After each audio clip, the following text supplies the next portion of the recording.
So now, similarly, karmena karmana setapte.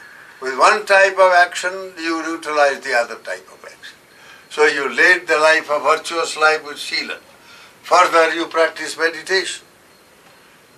You see, and you do that because all actions arise from from mind. And if you purify the actions, the mind gets purified too. Up to a point, not fully. Up to a point it does get purified. But that purification can be, marred very quickly by some mistake, by some error and all that, some involvement. So you practice meditation, and this time you take up all kinds of, meditative discipline. Control your thought. There are 5 types of mental, mental, nivarana or hindrances.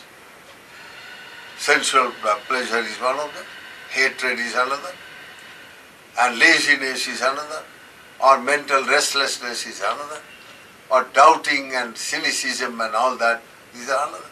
So all these thoughts, if you control through meditation, not only during the practice of meditation, but afterwards, you meditate not only for that particular period, but for the whole day.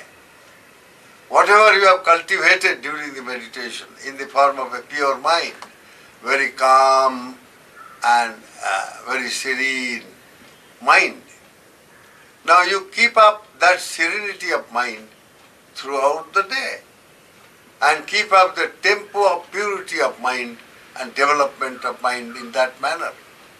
Once you do that, and the mind gets very, very pure and strong, prabala, is no longer durbala, weak, but it is prabala, strong and very well fortified by insight, by wisdom, not merely knowledge, but wisdom, which turns knowledge into experience of reality.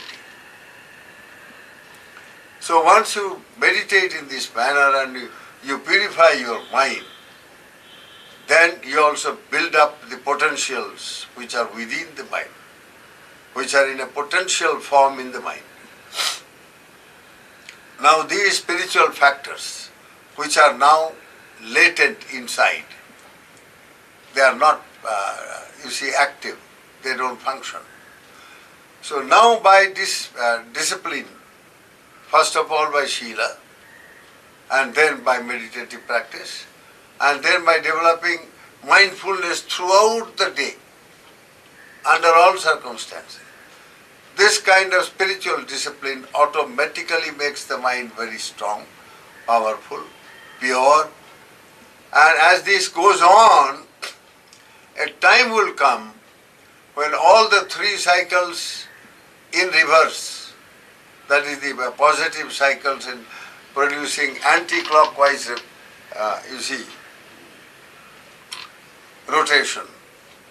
Now, the Sotapanna, about whom last time we spoke, the process of enlightenment. Sotapanna has lived this kind of life throughout. Not one life, hundreds, thousands of lives. He has prepared himself. This kind of training of the mind, training of conduct.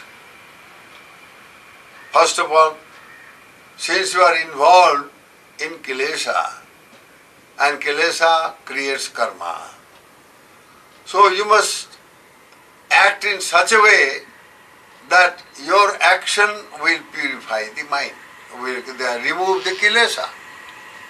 Now once this process of removal of kilesa starts, and this anti-clockwise rotation begins, then all the polluted state of the mind also gets cleared more and purified.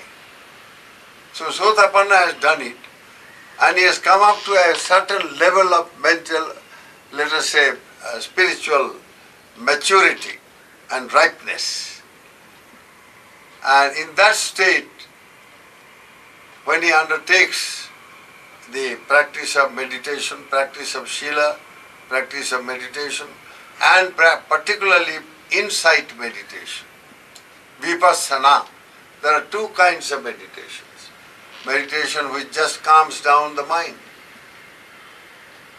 and the other meditation which brings about, which develops the insight into reality by a process called Visuddhi, the purification of insight by purification of mind itself. Sattva Visuddhi, there are 7 stages of purification. He starts with, for instance, he has calmed down the mind so much, disciplined the mind so much, purified the mind so much, suddenly insight into the reality of how his whole life is occurs. He suddenly becomes aware that the mind is very different from the body, and the body similarly is very different from mind. Nama Rupa Paricheda. He is able to analyze, he is able to dissect these two phenomena which are quite different. They are absolutely different from each other, yet they coexist and they function together. Like a boatman and a boat. They are two different things altogether, yet they are interdependent. To be functional, they are interdependent. This is what happens with all life. Yet we think in a very conventional manner. I am so and so, I am a man, I am a woman, I am an Indian, I am an American, I am this, I am that. My goodness, this I comes and completely pollutes the mental environment. And everything is topsy-turvy thereafter. Now with this experience of Nama-Rupa Paricheda, the whole being gets affected.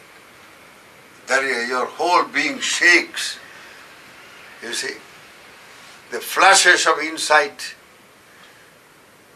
completely changes the mental environment. This insight brings about a new kind of, you are born again into a new world. Thereafter this insight after insight follows. Pachayanang pariggahu. Then you see the conditionality of everything. A thought arises in the mind. You become aware because you are meditating and you have also cultivated this insight. So now this thought has arisen based upon some condition. So you don't theorize. You don't depend upon any theory of this and that. You directly experience with direct knowledge the condition that has given birth to this thought, or the way you conduct yourself, your actions. So everything is conditional in this world. Without a cause, without a condition, nothing happens. Because people are unable to see through this conditionality, which is embedded in the consciousness, which is inherent in our existence. Once we discover this conditionality, now with the simple experience of breathing, you breathe in only to breathe out. So while you are breathing in, you are taking a volume of air inside, from outside.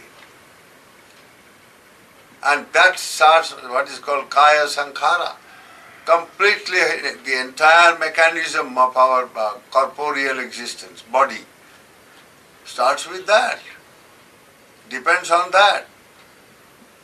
Then next moment when you see you are just breathing it out, you are throwing it away. What you took it in, now you are throwing out. And by the very act of throwing out, you have to take it in again.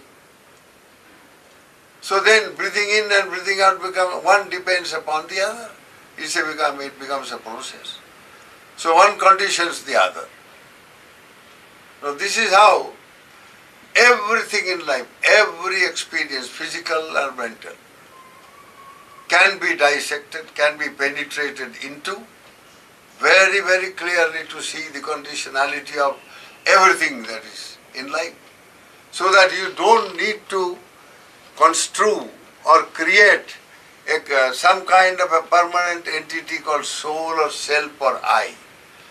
This I sense is pure and simple mental defilement. It's a delusive, mental quality. It distorts the truth. That's a fact also. Because of that only you get involved in all kinds of evil actions. If it is a good one, you will never get involved with evil action at all. If the so-called I-ness and self and all that were to be really a good spiritual quality, as some religious believe, some people believe that there is the, what do you call the, the Atma and the Paramatma. They are all related. And that Paramatma stuff is a very spiritual thing and all that sort of thing. So these theories completely distort reality. And they have been created by human mind. You may assign it to some holy man, some god, that is all your creation. So now Sotapanna, by this process of insight, purification of insight, stage by stage, you see, he comes to a stage of what is called Sankharupekha Jnana, then the Anuloma, Gotrabhu and Magga. So there are stages of insight like that, number of stages, many stages in fact, and then suddenly the mind undergoes a transformation. Transformation means the milk becoming ghee. That's all. And then once it becomes ghee, it can never revert back to the state of the milk. So your mind is totally transformed. It is freed from three very mind-defiling agents known as Sakkaya Ditthi, Vijikiccha, Silam, Pata, Paramasa. That is the self-illusion which gives birth to all these sectarian. You see, it blocks the mind to truth. So you disbelieve, you have doubt. Even if somebody tells you the truth, you say, no, I refuse to believe it. So these three, they are called fetters, bandhanam. They tie the one life with the other life. So life after life, you go on, that is samsara chakra. So one is the samsara chakra and the other is dharma chakra, what I read out. You avoid all, indulgences in the name of religion and all that. You also avoid self-mortification. It's born mostly, out of, hateful impulses. You hate yourself. So you undertake this kind of practices. So we will talk about that in the next. That is these two extremes and how they are related to the practice of spirituality leading to, the opening up the process of enlightenment. With this I conclude. May the blessings of Bhagavan Buddha, his Dhamma and Sangha surround your life with wisdom. May you all be happy and well.